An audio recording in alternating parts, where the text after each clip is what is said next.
amanah sebagai ketua keluarga, amanah sebagai anak, amanah sebagai bos majikan, amanah sebagai ketua pengurusi satuan penduduk, ketua lorong pun ada tanggungjawab. Jangan main-main. Ketua lorong tak jalankan tanggungjawab mengutip nama-nama yang diperlukan, dia kata orang tak ada, dia tak baik kerja, amanah Allah akan tanya. La imana liman la amanata lahu wala dina liman la adalahu. Tak beriman orang yang tak jaga amanahnya, tak beragama orang tak melaksanakan janji. Yang ketiga, silaturrahim. Silaturrahim ni mustahab. Kan? Jangan kita memutuskan perhubungan antara satu dengan yang lain. Tuan-tuan, panjang silaturrahim ni. Saya tak dapat nak urai malam ni. Nantilah lain kali Mak Noi kena panggil lagi lah. Ya, Mak Noi kena panggil lagi. Tajuk silaturrahim saja. Ya, jadi tuan-tuan dan puan-puan sekalian, kalau kita tengok dalam satu hadis wabarakatuh. Alhamdulillah, alhamdulillahillazi arsala rasulahu bil huda wa dinil haqqi liyuzhirahu ala dini kullihi walau karihal kafirun walau karihal musyrikun walau karihal muslimun. Subhanaka la ilma lana illa ma 'allamtana innaka antal alimul hakim. Rabbi shrah li sadri wa yassir li amri wahlul 'uqdatam min lisani yafqahu qawli. Alhamdulillah, syukur kepada Allah Subhanahu wa taala, sekali puji bagi Allah Tuhan sekalian alam. Salam dan salam ke atas junjungan besar Nabi Muhammad sallallahu alaihi wasallam. Masih banyak diucapkan kepada tuan pengurusi acara, bahagia tuan pengurusi Madrasah Kristal Al-Majid. Seterusnya Basan Imam, Basan Jurukuasa Hulu Balang, penggerak madrasah. Seterusnya tuan-tuan dan puan-puan hormati Allah sekalian. Alhamdulillah, ramai motor malam ni. Ya. Tengok malam ni tak kurang 20,000 ni. Ya. Alhamdulillah. Tengok padat ada kan? 20,000 lah ada kan? Alhamdulillah, hari ini kita berbicara soal masih lagi berada dalam mood tahun baru Islam. Inilah tahun baru yang menandakan, seringkali kita menyebut diam tak diam kan? Tiba-tiba dah jadi 1444 kan? Kalender tu saya rasa macam baru semalam 1403, macam baru semalam ayat kan, 1403 1404, tiba-tiba je ayat kan 1444. Itu ayat orang Melayu tu, tiba-tiba tu. Macam dia tak sadar diri lah sama ni macam tu. Tiba-tiba dah 1444. Kan? Bayangkan sebenarnya 1444 tu juga ada merupakan satu anugerah Allah bagi kat kita. Bukan semua orang dapat capai. Ada orang 1443 dah selesai hidup dia. Ada orang 1442 dah selesai. Ada orang yang sebelum ni dah lebih dahulu meninggalkan kita. Dalam hidup kita ni 3 perkara je nanti Allah Ta'ala akan tanya. Yang pertamanya Allah Ta'ala akan tanya tentang nikmat. Yang kedua Allah Ta'ala akan tanya tentang amanah. Dan yang ketiga Allah Ta'ala akan tanya tentang silaturahim. Bila tanya tentang nikmat, nikmat apa Allah Ta'ala akan tanya? Yang pertama Allah Ta'ala akan tanya nikmat umur. Macam mana kau manfaatkan umur kau? Zaman Nabi dulu ada seorang sahabat, dia berumur 36 tahun 30 tahun baru dapat Islam. Tapi 36 tahun dia meninggal. 6 tahun dia hidup dalam Islam, tapi waktu dia meninggal dunia kan bergegar-gegar lah. Arash Allah ni sebab menyambut ketibaan dia ni kan ke dalam syurga, sebab 6 tahun ni yang dihabiskan tu dengan penuh manfaat. Macam tu lah nikmat umur kita habiskan untuk apa. Jadi jangan dengar-dengar cakap orang putih tu, life begins at 40 tu kan, nak mati tu. Hidup bermula pada umur 40 tahun berbanda kan. Kalau kita tengok Imam Syafi'i masuk je umur 40 dia pegang tongkat. Kenapa dia pakai tongkat? Nak mengingatkan diri ni betapa dekat dah kita dengan kubur. Dah dekat dah dia katakan. Dan Nabi selalu sebut dunia ini penjara bagi orang mukmin, syurga bagi orang kafir. Sebab apa penjara? Macam-macam peraturan atas dunia ni. Bukan semua benda boleh buat, bukan semua benda kita boleh cakap, bukan semua benda kita boleh makan. Hidup kita ni ada peraturan. Syurga bagi orang kafir sebab dia nak buat apa suka hati dia lah. Kan? Dia buat suka-suka dia. Dan dalam satu hadis kursi Allah Ta'ala beritahu, aku tidak mengurniakan 2 keamanan dan 2 ketakutan. Tapi sebaliknya aku mengurniakan 1 keamanan dan 1 ketakutan. Yakni, barang siapa yang takut dariku di dunia, akan ku amankan dia di akhirat. Namun, barang siapa yang aman dariku di dunia, maka akan ku takutkan dia di akhirat. Jadi dia relax, macam tak ada apa-apa dunia ni kan. Akhirat so siap lah. Konon-konon lah tu. Yang kedua, nikmat muda. Allah Ta'ala akan tanya, masa muda dulu buat apa? Enjoy lah, kan? Masa muda dulu, daripada Bukit Katil tu, kan? Dia bawa motor 2 tayar. Ultraman, kan? Superman, macam-macam gaya dia buat, kan? Mati, sesio, tuan-tuan. Sesio. Nikmat muda pun Allah Ta'ala tanya, bayangkan tu. Mustahak tu. Makna bila daripada dia mula-mula sadar diri, maksud sadar diri tu, akil balik. Allah Ta'ala akan tanya kau buat apa. Kan? Yang ketiga, nikmat apa Allah Ta'ala tanya? Ni malam ni, iaitu nikmat ilmu. Ilmu yang kita dapat, kita amalkan ke tidak, nombor 1. Yang kedua, kita sebar panjangkan ke orang lain ke tidak. Tu yang bab nikmat ilmu lah. Walaupun sikit, sama-sama lah kita ambil. Ilmu kadang ceramah kita tengok jam taklah lama benar tu. Pukul 8 baru start, kan? Kita ceramah ni. Pukul 9 kan dah habis. Sejam lah lebih kurang.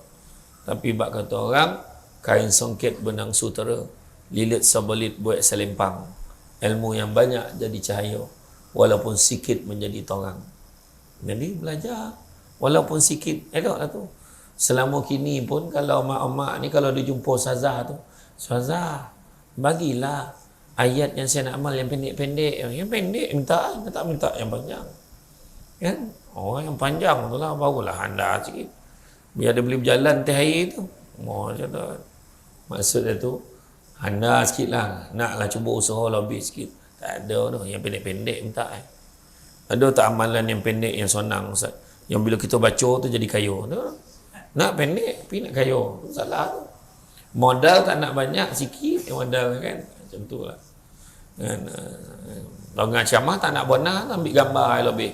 Contoh lah. Kan, ni contoh. Kan. Dia kan dengan ceramah tak benar, dia yang beliau ambil gambar. Tak, ni saya cerita betul ni. Ada beberapa masjid surau saya pergi. Tengoklah kan. Habis semayang. Habis semayang maghrib. Masa tu kebetulan tempat jauh-jauh tu saya jamak. Saya dah cakap. Sampaikan kau dah pesan lah, nak gambar dengan saya, tunggulah Isyak. Tak ada macam tu bega. Tu bega. Degil. Kau tak faham bega lah.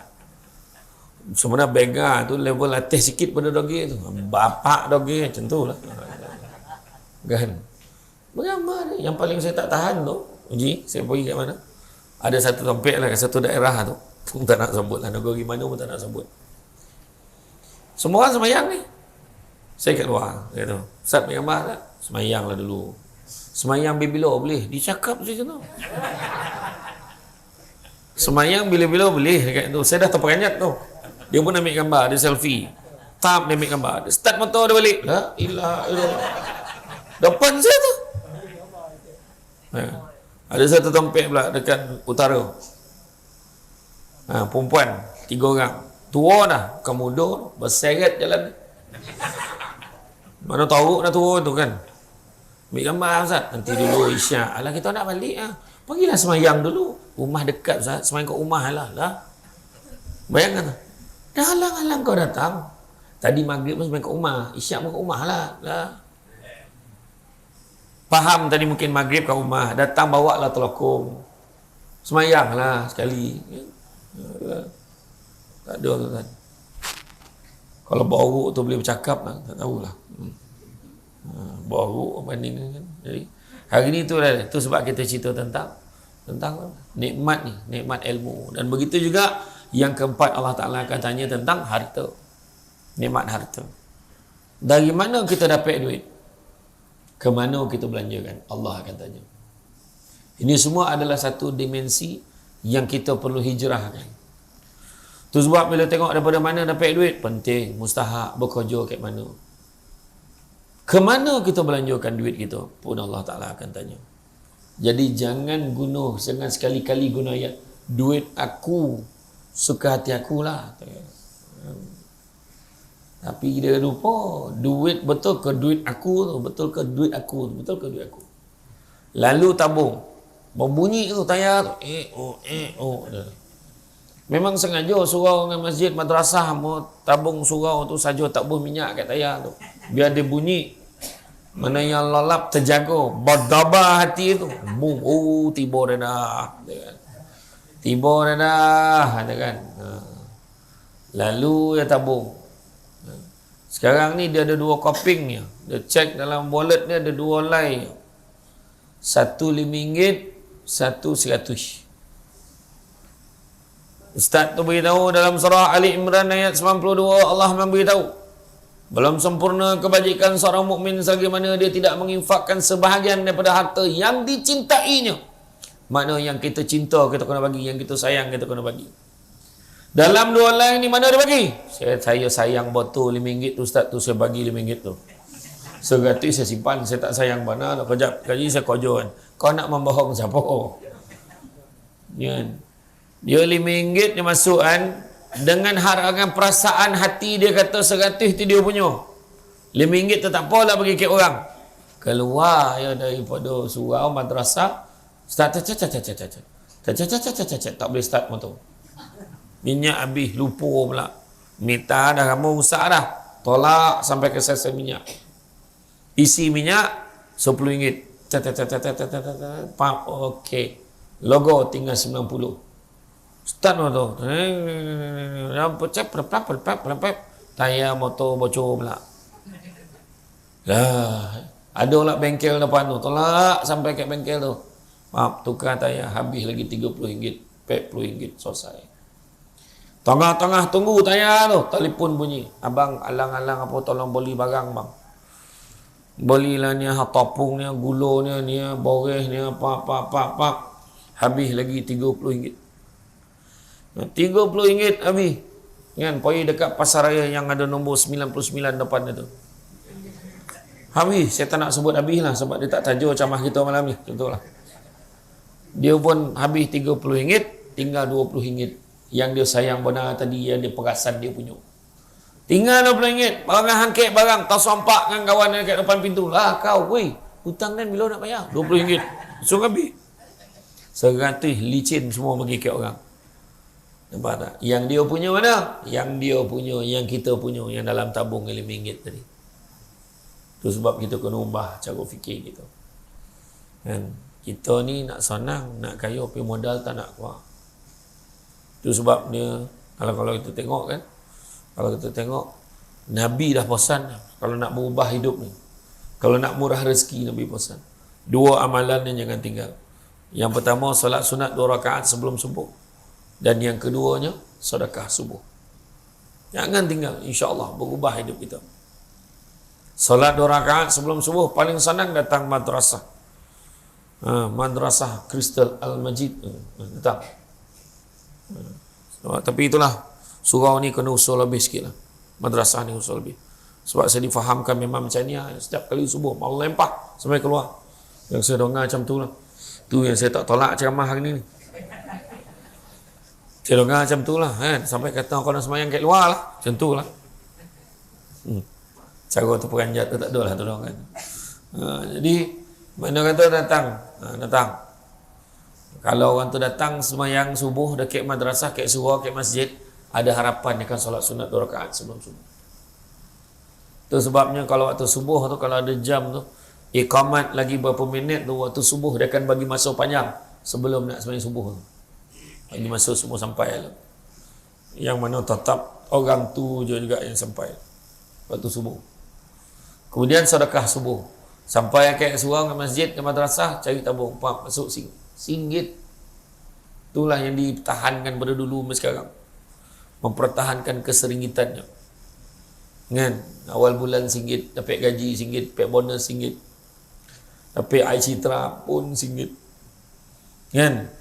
Tak lama lagi bulan 10 dia akan umumkan dalam belanjawan demi menghargai penjawat awam.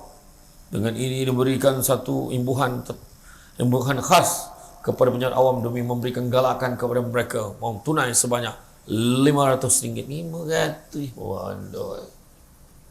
Tapi walaupun 500, tengok tetap RM1.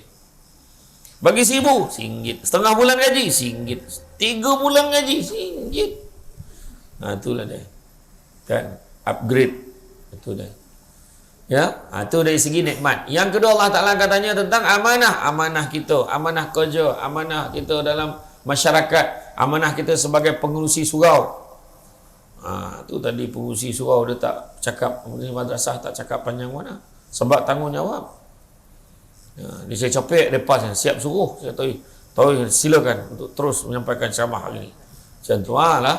Sebelum dia kena kecam bercakap panjang mana. Lepas tahu kat saya kan. Soalnya memang betul tu. Memang betul. Cara kat falsafah itu banyak cakap, banyak salah. Banyak salah, banyak dosa. Biar cakap sikit je. Ada seorang yang berhormat dekat Seremban dulu. Nama Datuk Haji Abu Ubaidah. Dia bangun dia, Assalamualaikum warahmatullahi wabarakatuh. Apa khabar semua? Itulah kita dalam hidup ni. Jadi dengan ini serasmi lah. Senang kan? Tahu rasmi. Sekian Assalamualaikum warahmatullahi wabarakatuh. Ramailah kawan-kawan yang tahu dia. Kau pendek nak cakap. Biarlah dia.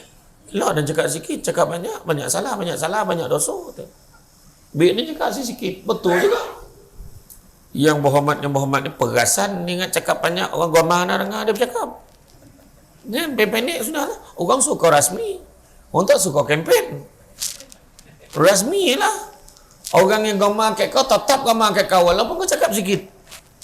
Kalau dah menyampah tu lagi banyak kau cakap lagi nyampah kat kau. Betul ke tak? Betul. Dalam kepala otak tu dah tahu dah nak pangkah siapa tak. Yalah kau ngado. Cakaplah sikit sudah. Kadang bila dia cakap sikit dia cakap eloklah dia ni, bagus dia ni. Saya cakap sikit lagi orang gomah kat dia. Beriur gila mikrofon. Kan? Penceramah lain disuruh. Saya tak nak cakap dalam mu. Kalau ikut kan setakat ni lah. Assalamualaikum warahmatullahi wabarakatuh. Anda marah kan kono ya. Jadi macam tu lah. Ni contoh lah. Bagi faham. Amanah. Amanah sebagai ketua keluarga. Amanah sebagai anak. Amanah sebagai bos. Majikan. Amanah sebagai ketua. Kenapa? Pengurusi satuan penduduk. Ketua lorong pun ada tanggungjawab. Jangan main-main. Ketua lorong tak jalankan tanggungjawab mengutip nama-nama yang diperlukan. Dia kata orang tak ada. Dia tak baik kerja. Amanah Allah akan tanya. La imana liman la amanata lahu wa la dina liman la adalahu. Tak beriman orang yang tak jaga amanahnya. Tak beragama orang tak melaksanakan janji. Yang ketiga silaturrahim. Silaturrahim ni mustahak. Kan? Jangan kita memutuskan perhubungan antara satu dengan yang lain. Tuan-tuan, panjang satu rahim ni. Saya tak dapat nak urai malam ni. Nantilah lain kali. Maknanya kena panggil lagi lah. Ya? Maknanya kena panggil lagi. Tajuk silaturahim saja. Ya, jadi tuan-tuan dan puan-puan sekalian, kalau kita tengok dalam satu hadis, an Amirul Mukminin Abi Hafsi Umar bin Khattab radhiyallahu anhu qala, sami'tu Rasulullah sallallahu alaihi wasallam yaqul, innamal a'malu binniyat fa innamal likulli amri imma nawa. Faman kanat hijratuhu ila Allah wa rasulih fahijratuhu ila Allah wa rasulih wa man kanat hijratuhu ila dunya yusibuha aw amaratin yakihuha fahijratuhu ila ma hajara ilaih. Yang bermaksud dari Amirul Mukminin Abi Hafs Umar bin Al-Khattab radhiyallahu anhu, dia berkata, aku mendengar Rasulullah sallallahu alaihi wasallam bersabda, sesungguhnya setiap perbuatan itu bergantung kepada niatnya, dan sesungguhnya setiap orang akan dibalaskan berdasarkan apa yang diniatkan. Siapa yang hijrahnya kerana ingin mendapatkan keredaan Allah dan Rasulnya, maka hijrahnya adalah kepada keredaan Allah dan Rasulnya. Dan barang siapa hijrahnya kerana menginginkan kehidupan di dunia atau kerana wanita yang ingin dinikahinya, maka manfaat hijrahnya sesuai dengan apa yang dituju. Hadis riwayat Bukhari. Jadi dalam ayat ni, innamal a'malu binniyat wa innamal likulli imri'in ma nawa. Sesungguhnya segala perbuatan itu bergantung pada niat dan orang akan mendapatkan berdasarkan apa diniatkannya. Maka hijrah ini adalah satu perkara yang berdasarkan pentingnya niat. Itu sebabnya hebatnya agama kita ni, sayangnya Allah daripada umat Islam ni, sayangnya Allah kepada kita, Bab niat ni sahaja dah nampak beza kita. Kan? Treatment yang Allah berikan kepada kita. Kita niat benda baik, belum buat lagi, Allah dah bagi pahala. Niat benda jahat, tapi belum buat, selagi tak buat, tak kira lagi sebagai dosa. Itulah sayangnya Allah kayak gitu. Kau tengok, kau jap pergi dan rabur makcik tu. Dia dah niat nak merabur makcik tu, dia tahu makcik tu melatah. Dia tunggu makcik tu keluar nak merabur kan. Selagi tak buat, tak kira dosa dia tu. Kan? Tapi pahala malam karang dengan nak pergi lah. Wih, kunci jam, nak lolap jam. Malam karang nak pergi ceramah, tidur dah tu. Tak lolap. Jaga-jaga isyak, tahu waktu tidur.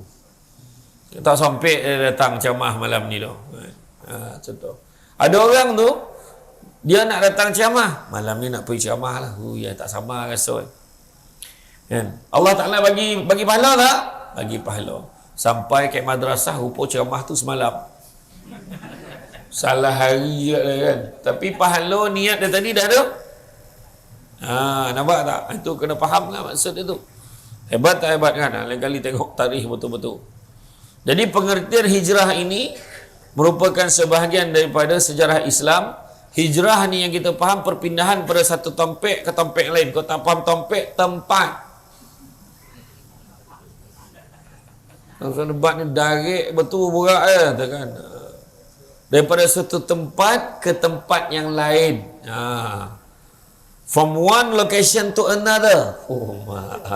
Itu baru orang sini faham. Kan, orang Bukit Bedong tu. Betul. Bidong. Gedung, Bukit Gedung. Jadi boleh faham. From one place to another place. Oh yes. Satu tempat ke tempat yang lain. Macam tu senang. Kan? Dan penghijrahan yang paling masyhur yang kita tahu sudah tentunya penghijrahan Nabi Muhammad sallallahu alaihi wasallam daripada Makkah ke Yathrib, ataupun nama Yathrib hari ini adalah Madinah. Berita baik kepada siapa yang ingin mengerjakan umrah. Siapa yang baru pergi bulan 3 baru ni? Ada tak yang pergi baru dalam musim PKP baru ni? Ada tak siapa yang pergi umrah baru-baru ni? Tak ada. Tak ada orang sini yang pergi dah. Siapa yang pergi bulan 3 gitu, siapa yang pergi daripada hujung tahun lepas, yang masa baru buka tu, lepas tu dia stop sekejap, kena buat untuk makluman semua, keliling Kaabah tu dia ada macam satu tali pengadang. Tak boleh rapat pun dengan kain kiswah tu, rapet. So yang terbaru dia dah buka dah pengadang. Jadi siapa pergi-pergilah. Dan kos dinyangkakan meningkat dalam 11% ke 15%. Kojo makin mahal. Orang makin ramai. Mengambil orang itu mengambil. So many people lah, kau tak faham lah. Macam tu lah.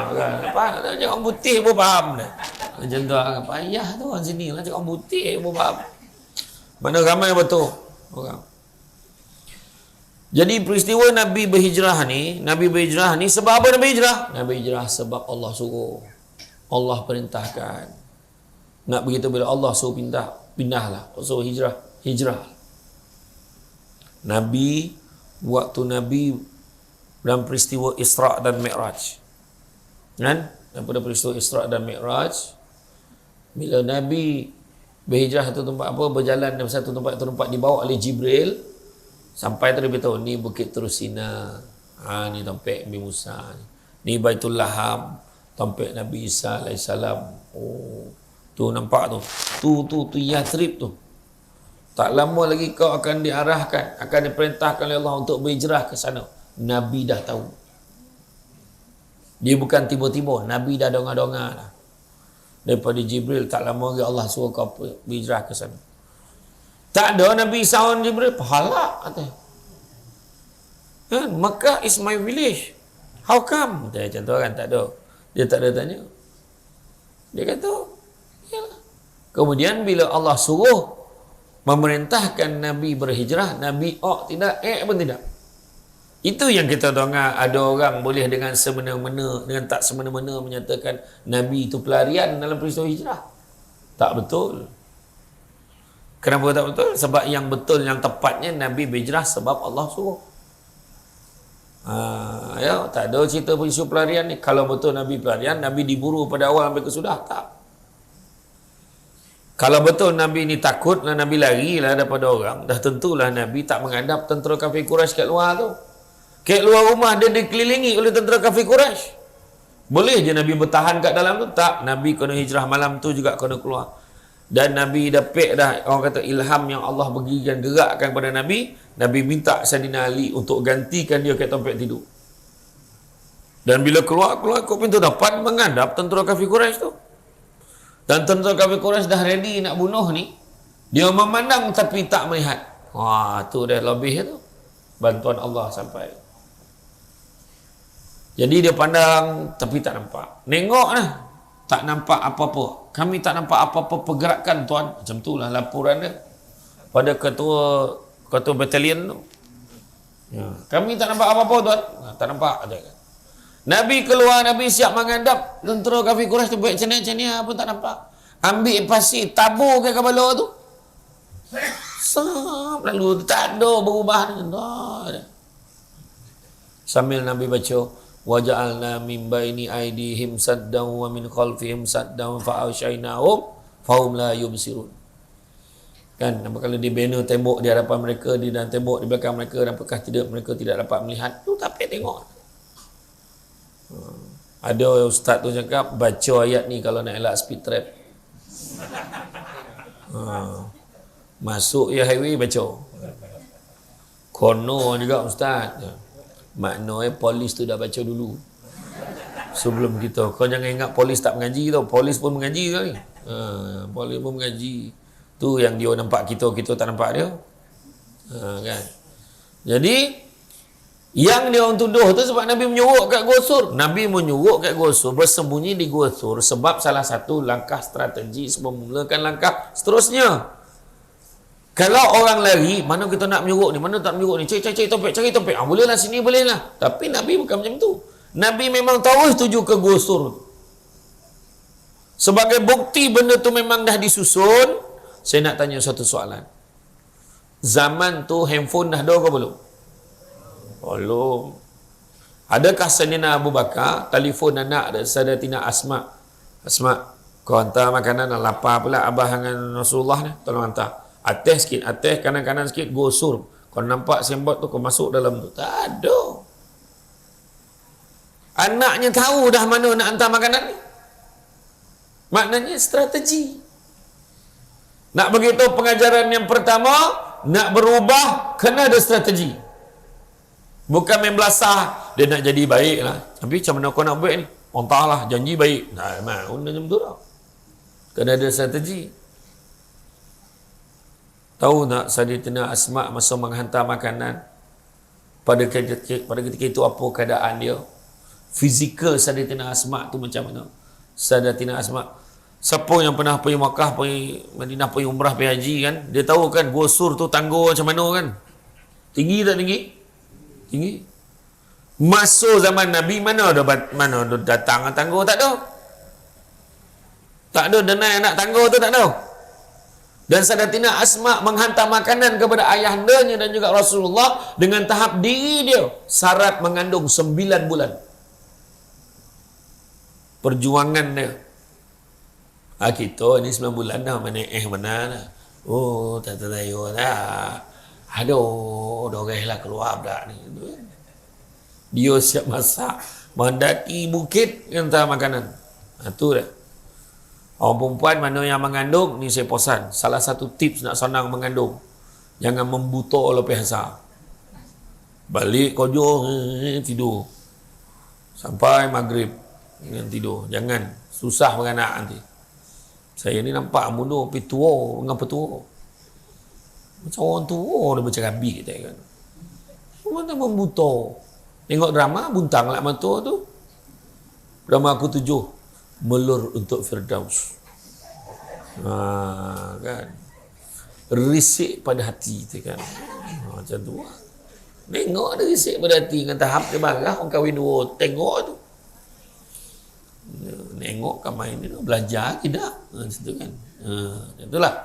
Kan? Jadi setelah 2-3 hari, dah lepas 3 hari, Nabi dengan dipimpin oleh jurupandu Abdullah bin Uraikid yang pada ketika itu belum Islam, dia menunjukkan jalan nak ke Yathrib yang lebih selamat. Masalahnya, jalan yang dibawa itu adalah jalan yang tidak biasa dilalui oleh manusia biasa. Nak bagi tahu jalan tu bukan jalan biasa, dan jalan tu susah, berliku-liku, jalan yang mungkin dilalui oleh binatang buas. Sayyidina Abu Bakar kojak-kojak depan, kojak-kojak belakang sebab nak cover. Nak bagi tahu kat kita satu lagi ibrah, nak berubah bukan senang. Tak ada jalan pintas.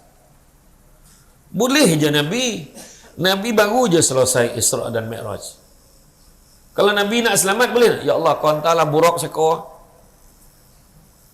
Kan Nabi tak boleh, sebab Nabi nak bagi tahu betapa kena usaha untuk perubahan. Dan penghijrahan ni bukan senang. Ramai orang menentang, ramai orang nak bunuh Nabi, ditawarkan untuk kepala Muhammad 100 ekor unta. Itu tawaran kabilah kafir Quraisy ni kepada orang yang dapat membunuh Muhammad, 100 ekor unta. Itulah dia. Dan Nabi berjalan berhari-hari sampai ke Quba. Mana pertama sekali? Bina masjid. Dengan kudrat Nabi sendiri. Masa tu taklah selawar Masjid Quba hari ni. Sampai di Yathrib, semua orang yang memang dah tahu akhlak Nabi, tentang kehebatan Nabi, semua rindu nak jumpa Nabi. Allah excited. Sampai Nabi, mereka bersyair, mereka berlagu. Tala'al badru alaina min saniyatil wada' wajaba syukru alaina mada'a lillahi da'. Senyum. Ni nak bagi peringatan pada grup Mahabat Berjanji. Macam tu lagu betul Tola'al badaro alaina. Tapi macam tu dah. Ya, kan. Menyambut Nabi gembira, senyum. Tola'al badaro alaina. Telah datang bulan purnama kepada kami. Macam tu. Iya, barulah batu. Nampak bulan purnama datang, macam mana gembira kan. Macam lagu dulu, malam bulan di pagar bintang. Macam tu kan. Macam mana tu kan, senyum Pramli tu. Iya. Saya tak naklah nyanyi lebih. Kan sama lah kan, Kesak Kazim kan, biarlah dia lah nyanyi kan. Macam tu lah kan. Jadi menyambut dengan penuh kegembiraan. Jadi apa yang Nabi buat kat sana? Tu cerita silaturahim tadi. Nabi mempersaudarakan puak Muhajirin dan Ansar, dipersaudarakan. Bayangkan yang tak ada apa-apa kaitan, tak ada apa-apa hubungan, sehelai sepinggang datang dipersaudarakan dengan puak Ansar. Begitu puak Ansar penduduk tetap sana lah. Muhajirin yang mendatang ni, orang datang. Kan? Berapa ramai orang datang ke Melaka ni.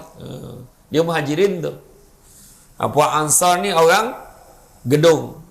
Bukit Gedung. Kahwin orang Melaka. Baru ubah cakap kan. Apa khabar awak? Itu pasal lah pening kepala aku. Entahlah. Ulau melengkau atas pagar. Saya berdapatlah sikit-sikit. Tapi saya dulu masa belajar di UiTM dulu. UiTM di London, Alu Gajah, Melaka. Kan dia orang banyak cakap ni 9. Kan. Cuma adalah beza-beza sikit dia punya logat tu. Ni 9 sebut sinun, dia sebut sanan. Kan macam tu lah. Tu belum pergi jelabu lagi lain. Berat, penik kepala aku dia. Lagi berat. Dia campur dengan Pahang. Lagi pelik tu. Tak tahulah. Nak kata Pahang ni 9. Ni 9 Pahang lah pelik kan. Jadi kalau kita tengok orang dipersaudarakan. Begitu juga Nabi berjaya damaikan puak Aus dan Khazraj. Aus dan Khazraj ni berpuluh tahun berapa orang bergaduh. Sampai yang paling teruk tu sampai terlupa sebab apa dia gaduh. Apa hal kau gaduh ni? Entahlah, Rasulullah lupa sebab janji gaduh tu. Macam tu lah. Tapi yelah kita galak-galak kan orang kan. Rupa sekarang dah ada. Berlaku dah sekarang. Mak pasal kita tak baik dengan apa tu bukan saudara kita. Itulah sama Datuk kau dulu tak apa hal tak tahulah. Sampai sekarang tak baik. Betul tak? Itu panjang cerita satu rahim tu. Panjang ni, makna next lah. Macam mak akan datang. Macam mana cara tu nak kena baik. Dua perkara paling mulia di sisi Allah tapi susah nak buat. Yang pertama yang minta maaf dan memaafkan. Kena buat. Kenapa kita kena minta maaf? Kenapa orang minta maaf? Bukan sebab apa. Kadang-kadang orang cakap dia tak dapat maafkan dia dah. Orang lain boleh dia tak boleh. Dipilih pula orang nak minta maaf. Kenapa lah aku minta maaf dengan dia? Aku pak saudara dia. Ayat ni. Kenapa lah aku minta maaf dengan dia? Pangkat aku lagi besar pada dia. Dia lah kena minta maaf dengan aku. Dan yang paling popular, aku tak boleh minta maaf dengan dia sebab bukan salah aku. Itu ayat dia. Itu soalan ego lah tu. Dan begitu juga yang kedua, aku boleh maafkan tapi bukan dia. Dia pilih orang. Lu tak dapat tau. Aku orang lain boleh tapi bukan dia. Jangan. Kenapa? Sebab yang paling tepat sekali untuk kita minta maaf dan memaafkan, sebab kita tak tahu kita mampu bila. Macam tu ayat dia. Sorry lah. Bila kita meninggal dunia kita tak tahu. Baik kita minta maaf cepat. Tak kira salah siapa, salah dia ke salah kita ke tak kira. Aku ni sempena hari baik dan bulan baik ni. Aku minta maaf banyak-banyak daripada ujung kaki sampai ujung rambut, ujung kaki kita cakap ni kan. Salamnya ni. Bila kita salam dengan orang, salam. Ikhlas mata pandang dia. Aku minta maaf banyak-banyak ujung rambut, ujung kaki. Dia pula cakap, yalah. Muka malih, yalah. Contoh kita ikhlas minta maaf kita dengan Allah Ta'ala selesai. Ni saya cerita. Orang yang yalah dalam hati tak apa aku maafkan dia. Orang tu tak selesai dengan Allah Ta'ala. Jadi jangan paning-paning kepala. Minta maaf. Buang ego tu. Kita nak ego-ego macam mana? Kita tak tahu kita mati bila. Berapa banyak dekat dalam kawasan kampung kita ni, kita dengar orang tu sakit tonat, kita nak pergi tengok. Rasa nak pergi tengok lah dia. Kita dah cakap nak pergi tengok. Petang tu bini kita tanya, bang jadi tak pergi tengok? Malah besok lah, besok. Malam tu meninggal lah. Biasa berlaku kan. Kita dah cakap nak pergi, tapi kita tangguhkan. Rupanya untuk meninggal dulu. Lah, tak sampai pergi. Itu orang tu meninggal, baik kita meninggal. Kita meninggal dulu. Sebab kita yang menangguhkan. Macam mana? Menyesal. Kan? Anak pula ada benda tak settle. Ya. Itu sebab macam bab hutang kan. Wajib bayar. Ya. Salah satu tanda akhir zaman ni adalah orang yang meminjam, orang yang memberi pinjam, sogan dengan orang yang meminjam. Kan terbalik tu. Dia yang meminjam tak ada apa-apa tu. Kita pula yang sogan dengan dia. Itu biasa tu. Ni zaman dia. Jadi kalau orang tu dia nak bayar hutang, cari pergi kat rumah dah tak ada orang. Dia dah pindah berapa tahun dah, 5 tahun dah pindah, pergi cari dalam Facebook, dalam pun tak ada pula. Tanya kawan tak ada, tanya kawan lama tempat kerja, pergi ikhtiar dah. Macam mana nak buat?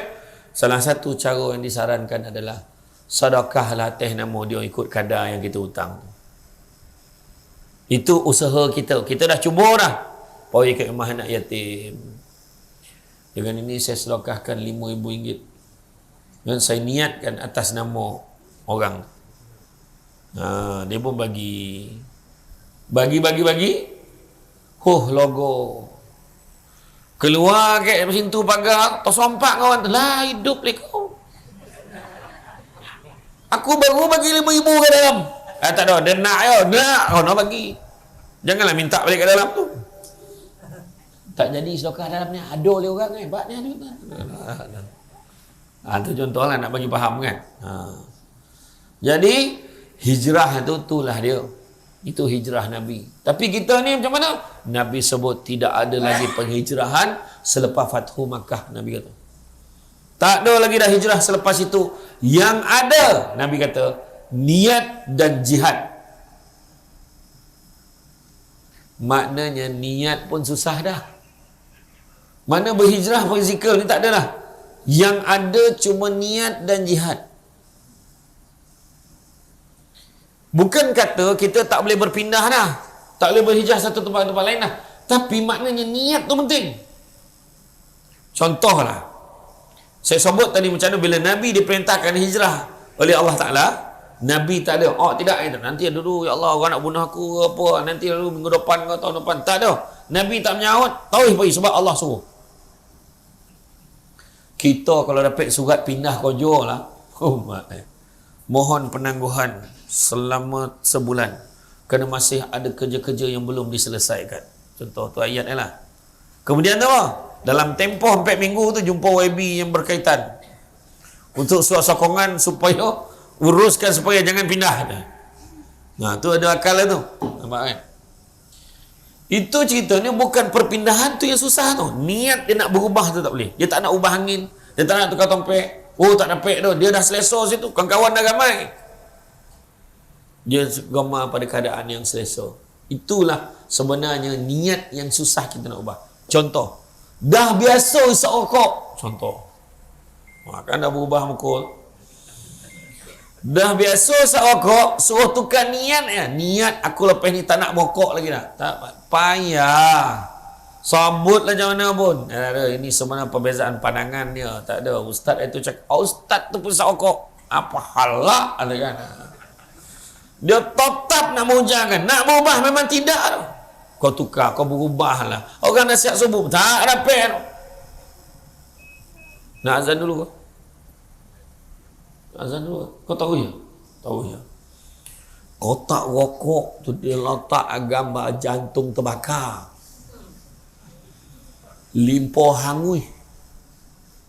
Kan? Bibi mulut orang tu dah mengelambi keluar macam tu. Macam tu dia sakok tu. Tak lama lagi rokok tu dia letak angkat telinga mayat tu balik.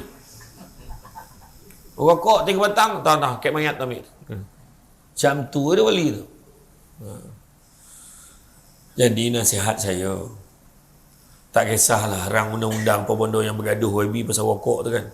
Dah lama saya sebut dah, tak payah ambil rang undang-undang. Benda ni kau tak diperundangkan pun, sebenarnya kita sendiri yang nak berubah. Tanyalah orang yang berhenti merokok disebabkan kesihatan. Boleh pula. Kan? Buat macam ni. Saya ada seorang kawan yang kuat betul merokok 30 batang sehari. Dia jenis kalau isap rokok tu habis itu terus sambung macam tu. Istiqamah betul ada. Contoh layan sup sap dia kan 30 batang sambil dia mengajarkan sup ekor sap 30. So cadangan saya cara nak berubah minggu ni 30 batang sehari, minggu depan 29 batang sehari, 29 minggu satu lagi 28 batang sehari, minggu satu lagi meninggal. Contoh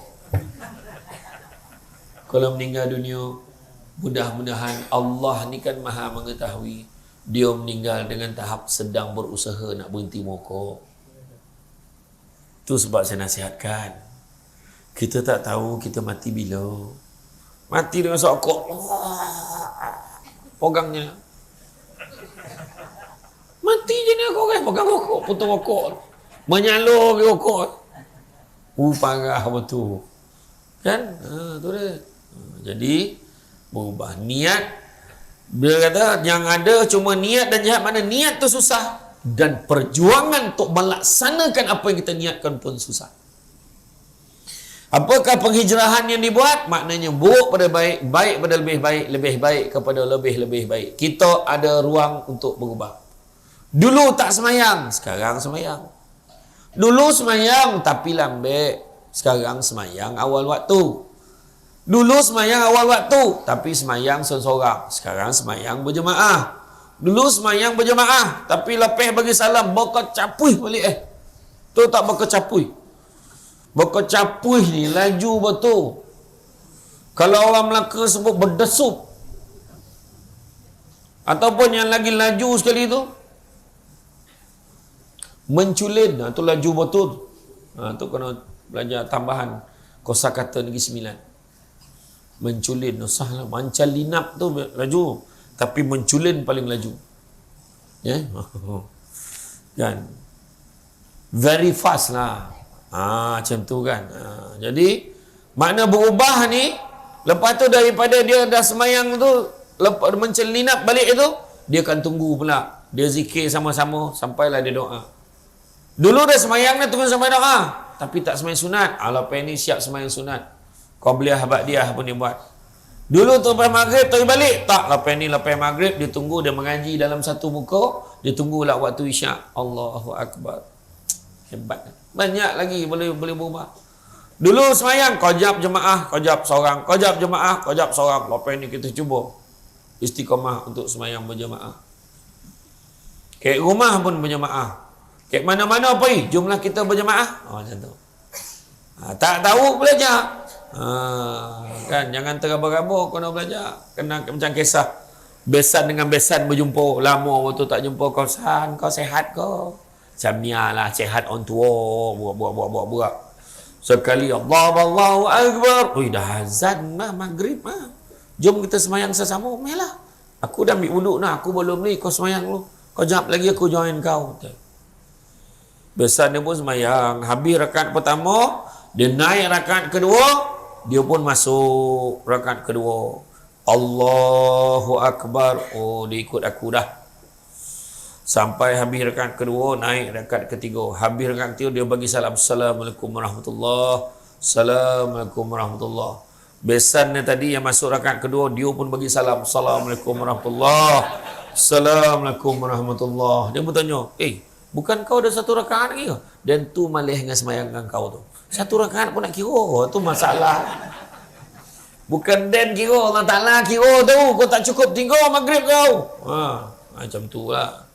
Jadi sebab apa? Ilmu. Kono belajar. Iya. Jadi perubahan yang boleh kita kategorikan, pertamanya, orang yang ingin berhijrah daripada dunia jahiliyahnya. Belajar. Dulu jahiliyah ni tak semestinya tak tahu apa-apa.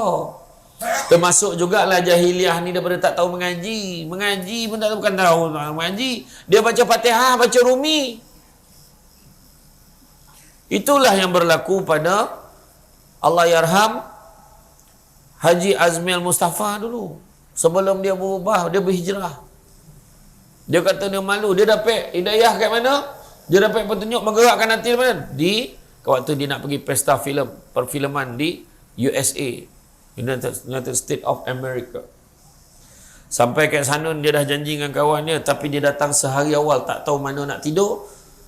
Nak tu sahabat dia dah cakap, kan aku dah cakap aku tak ada. Jadi tu yang dia cerita balik.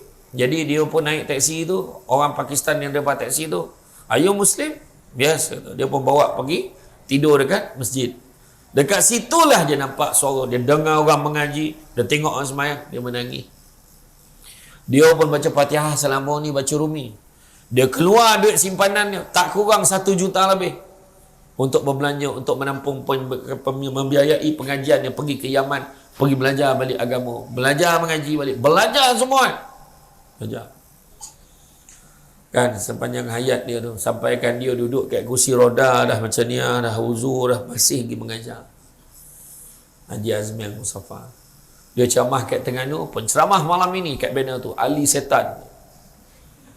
Ramai yang datang. Orang tu cakap, meletak Ali Setan ramai sikit datang, ramai sikit mari dia. Nak buat macam mana? Panggil ustaz orang tak datang, panggil setan ramai datang. Dia bergurau macam tu lah. Nampak tak? Daripada tak tahu mengaji macam tu. Macam tu lah. Pertimbangan tu sebabnya saya pesan pada siapa yang nak bagi anak-anak dia, keluarga dia berkahwin secara international. Berkahwin international ni maknanya nak bawa yang bukan Islam masuk ke dalam Islam. Nasihat saya, banyak dah yang saya saksikan. Banyak dan sahabat-sahabat, tanyalah pejabat agama pun sama. Yang berkahwin apa? Silang budaya ni lah. Orang yang agama lain masuk agama Islam. Nasihat saya, galakkanlah mereka ni, wajibkanlah mereka kalau boleh mendalami Islam dulu sebelum kahwin. Jangan bagi alah sok kahwin pandai lah. Jangan. Suruh dia belajar dulu Islam. Sebab kita kalau boleh tak nak dia masuk Islam kerana nak kahwin. Biar dia kenal Islam, dia seronok dengan Islam. Kan dia rasa oh ini rupanya agama Allah. Allahu Akbar. Biar dia tahu indahnya Islam ni. Besok payah menanggung biawak ni. Betul cakap. Dulu you suruh I masuk Islam sebab nak kahwin. Sekarang you nak suruh I solat pula. Cik, sebiji je macam drama aku 7. Macam tu lah. Kan? Ayo, ni betul nasihat saya. Tu nak cari menantu ni cari elok-elok. Jangan tengok dia segi kaya, duit banyak. Oh, kereta menjala. Naik kereta Azia tak nak dia. Tengok Azia tu Samsul Debat keluar. Macam tu lah. Gama mengukur macam tu. Kereta besar. Turun-turun pakai kot. Tali leher besar sejadah. Gila betul besar sejadah tu. Ini banyak duit ni. Duit simpanan ni berapa ratus ribu dalam bank. Harta-harta ni dekat Iskotang Bola banyak. Kan? Rupanya sepupu dengan Husin Lempoyang. Saudara unta leher panjang. Baru seminggu kahwin dah dilanyak bini tu, dipijak, ditampar, ditumbuk. Macam mana? Tu yang ada 3 budak yang datang nak ke anak itu, ditanya tu, nama kau siapa? Nama saya Ahmad Duha, pakcik. Kau baca surah Duha, pakcik nak dengar? Wadduha wallaili iza saja ma wadda'aka rabbuka wa ma qala. Aku budak tu. Qalqalah dia semua harakat panjang pendek tapat lah. Bagus budak. Kau nama siapa? Nama saya Anas pakcik. Kau baca surah An-Nas. Sonyum budak tu. Bismillahirrahmanirrahim. Qul a'udzu birabbin nas. Mak dia punya dongeng. Malikin nas. Tentang pendek bukan main. Budak yang ketiga tu dah berapa loh? Nama Yasin. Budak apa pula lah akal aku ni. Aduh, kenapa lah mak aku bagi aku nama macam ni tu kan. Faham tu? Kau siapa nama? Tulis orang pakcik. Nama saya Yasin tapi mak ayah saya panggil saya Qulullah Wahad. Lagi panjang pula nama gola daripada nama tu. Bohong. Agak-agak lah kau nak bohong pun kan. Adalah pakcik terolak pakcik tu. Tak adalah pakcik nak suka baca Yasin. Tak apalah kau baca Fatihah. Pakcik nak dengar bacaan kau. Macam tu lah. Iya. Dari segi agama. Berubah. Berhijrah daripada dunia jahiliah. Kedua, orang yang berubah daripada tabiat yang buruk pada tabiat yang lebih baik sekaligus meninggalkan tabiatnya yang buruk. Kalau suami kita balik hari ni berubah, biasa cakap-cakap kasar, dia balik, sayang abang mana? Assalamualaikum. Sayang, macam tu. Saya boleh buatkan abang air kopi O. Terasa pula nak minum kopi O malam ni. Kan?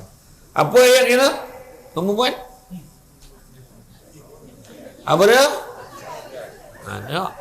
Saya dah agak buang tabiat dah. Maka orang lelaki nak jawab apa? Yang ini bukan buang tabiat, tapi nak buang tabiat lama, nak ganti dengan tabiat baru. Macam tu jawab. Abang tahu abang tak baik, tapi anggaplah ni usaha abang nak jadi baik. Macam tu. Eloklah dia berubah macam tu. Kan dia tangking-tangking kau marah. Kan? Iya. Abang menginsafi ceramah Samsul Debat semalam. Dia ada sebut tentang nafkah. Ni buku bank. Dalam ni ada 50,000. Ambil lah semua abang bagi kat kau. Abang. Malam tu dia telefon semua anak-anak. Anak-anak semua kau baliklah minggu ni. Abah kau dah tak lama dah ni. Payah tu. Itu cabaran nak berubah tu.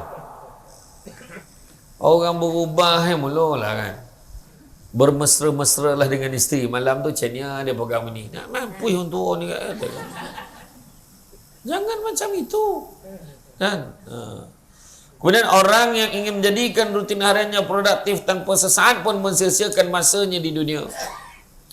Jadi, kalau kita tengok memang susah nak berubah dengan halangan-halangan yang ada. Jadi bagaimanakah caranya untuk kita berubah supaya pun ada gangguan-gangguan? Yang pertama, seperti mana peribahasa menyebut, sedikit-sedikit lama-lama jadi bukit. Buat perubahan jangan tahu buat banyak-banyak. Nabi lagi gamar kita buat benda yang sikit tapi berterusan daripada buat banyak tapi langsung tak buat apa tu. Sedekah RM1 tak apa, tetapi setiap hari kita buat. Bukan RM1 setiap tahun kita buat. Dah lah setahun sekali RM1 pula tu. Kan? Ataupun RM2 raya haji raya puasa. Itulah. Kan? Jadi mana kata kita buat perubahan. Yang pertama, matlamat mesti jelas. Apa? Aku ni tak pandai mengaji, maka aku nak belajar mengaji. Aku ni semayang tak pandai, aku nak belajar solat. Jumpa imam, imam pun ajar macam mana angkat takbir, macam mana rukuk, macam mana i'tidal. Dalam banyak-banyak perbuatan solat, mana yang paling tenang sekali? Dalam banyak-banyak perbuatan solat, yang mana perbuatan yang paling tenang sekali dalam solat? Mana? Sujud. Maka ada harapan lolap. Dia bukan situ. Menurut pakar teoretik solat, perbuatan yang paling tenang dalam perbuatan solat, menurut kajian, bila kita rukuk, Allahu Akbar, kita rukuk subhanallah azim wa bihamdi, subhanallah azim wa bihamdi, subhanallah azim wa bihamdi, kita bangun, sami Allahu liman hamidah, kita berdiri. Perbuatan daripada berdiri sebelum nak sujud, itulah perbuatan paling tenang sekali. Dan itu takkan diperoleh oleh orang yang sebenarnya sami Allahu liman hamidah, Allahu Akbar, Allahu Akbar, dah macam menyembah apa tak tahu dah. Dia kadang-kadang orang tu tiba-tiba laju, dia sakit perut. Kan, baik kau berhenti semayang, pergi buang air dulu, lepas tu semayanglah balik. Kualiti solat tu. Ya. Tu perbuatan paling tenang menurut kajian oleh seorang doktor yang berbangsa Cina. Itulah perbuatan paling tenang dalam solat sebenarnya. Waktu kita berdiri tu kita tenang. Kan? Yang kedua, melazimi taubat. Biasa-biasakanlah bertaubat. Nabi sebut sungguhnya manusia itu berdosa dan sebaik-baik manusia yang berdosa itu adalah bertaubat kepada Allah. Kata Imam Al-Ghazali, jika kamu bertaubat sehingga taubat itu gugur dan kamu kembali melakukan dosa, maka bersegeralah bertaubat kembali. Katakanlah pada dirimu, moga-moga aku mati sebelum sempat mengulangi dosa ini. Maka kita melazimi taubat, minta ampun dengan Allah banyak-banyak. Ketiga, berdoalah kepada Allah. Minta pada Allah untuk bantu kita dalam usaha nak berubah ni. Memang akan ada cabaran dan dugaan, tapi mudah-mudahan kita kuat. Cantik dipandang bulan mengambang. Bulan mengambang terang di awan. Kalau dah hidup namanya orang, tentu tak lari ujian dan dugaan. Ada ya orang nak sebut kita nak buat. Alah macam lah baik sangat tu. Tiba-tiba datang madrasah ni. Alah kau tengoklah lepas 2-3 minggu hilang tu. Ayat banyak. Tu biasa. Pedulikanlah orang cakap tu. Yang penting kita buat beribadah ni bukan kerana manusia. Kita buat kerana Allah. Ya. Kemudian mulakan dengan perubahan yang ringan. Kalau berat badan kita 150 kilo, janganlah tiba-tiba tahu nak turun 50 kilo. Slow-slow. Turunkan sikit-sikit. Takut terlampau mendadak, langsung datang penyakit yang lain pula. Sampai kan ada penyakit anoreksia kan. Anoreksia tu dia takut makan. Dia makan tu dia muntah balik. Dia makan dia muntah balik. Kurus koreng. Rangkul. Ya. Kemudian pilih persekitaran yang sama dengan matlamat kita. Contohnya persekitaran yang boleh menyebabkan kita jadi baik. Mana datang semayang dekat masjid, sebab dekat madrasah ni semua orang semayang. Ya. Niat kita kebanyakan nak jadi baik. Datanglah ke madrasah. Ni campur dengan kawan-kawan semua kaki ekor. Jap nombor tu kan. Macam tadi saya sebut 1444 Hijrah. 1444 penting tu. Wah, dia langsung tikam ni malam tu. Kono pula. second prize. Yang paling kurang hajar tu dia belanja AJK madrasah kamu. Yang JK tak tahu apa hal kau belanja ni, birthday tu. Tiap bulan betul birthday tu kan. Contoh hal kan. Ya. Pilih persekitaran. Seperti mana Rasulullah SAW bersabda, perbandingan teman yang baik dan teman yang buruk ibarat seorang menjual minyak wangi dan seorang tukang besi. Penjual minyak wangi mungkin akan memberimu minyak wangi, atau engkau akan membeli minyak wangi darinya, dan kalaupun tidak, engkau tidak mendapatkan bau harum darinya. Sedangkan tukang besi mungkin sedangkan percikan apinya mengenai pakaianmu, dan kalaupun tidak, engkau tetap mendapatkan bau asapnya yang tidak enak. Hadis riwayat Bukhari dan Muslim. Jadi kalau nak capai itu mestilah tempat yang kita pergi, persekitaran pun mestilah persekitaran yang tepat dengan apa yang kita nak capai. Itu sebab ada orang dia nak berubah, dia nak jadi baik tu kan, dia sanggup pergi tu bercuti, dia ambil cuti tanpa gaji sebulan 2 bulan, dia pergi duduk kat pondok tu, kat kampung tu, telefon tak dapat, apa pun tak dapat, dia berubah betul-betul lah kat situ. Macam tu. Langsung dia keluar 40 hari. Tu yang kambing apa? Kambing 40 hari. Apa? Kari kepala kambing? Apa dah? Kari kepala kambing 40 hari kan? Puas tengok. Oh, mak kambing tu 40 hari dah dimakan kan? Tak. Tuan kedai tu 40 hari keluar. Kan? Kemudian seterusnya, jaga solat dan sentiasa mengingati Allah. Solat itu tiang agama. Tak settle tiang agama, tiang lain tentu tak boleh jaga. Ya, jaga solat. Dan begitu juga, kan, percayalah dengan kita jaga solat, ada rezeki Allah nak bagi kat kita. Hikmahnya ada. Tanam tabu di topi rumah, cabut ubi sampai ke akar. Kalau hidup percaya dengan hikmah, selaut garam terasa tawar. Banyakkan bersyukur kepada Allah SWT dalam setiap perubahan kita buat. Alhamdulillah, dapat juga aku baca Quran. Syukur, Alhamdulillah.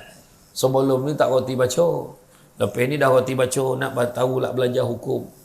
Oh ni idgham ma'al gunnah. Oh macam ni. Kat sini boleh berhenti, kat huruf ni tak boleh berhenti. Oh macam ni. Oh baru tahu, Alhamdulillah. Tahu dah. Barulah ku tahu berbeza fa dengan qaf. Baru dia tahu, Alhamdulillah. Nampak macam kecil, tapi tu sebenarnya wajar kita syukuri. Sebelum ni tergaba-gaba, fa qaf sama kan? Jadi kita bersyukur. Kemudian berusaha untuk mengejar kesempurnaan ibadah. Mengejar kesempurnaan ibadah ni macam mana?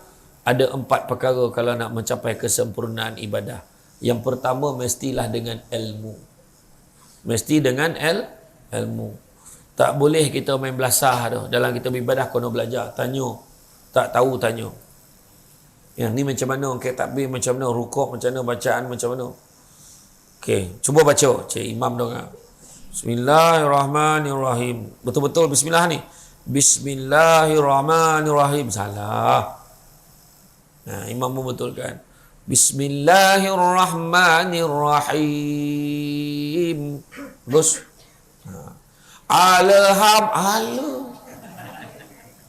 Macam mana tu? Alham yang paling glamour. Ihdinas siratal mustaqim. Belajarlah. Belajar.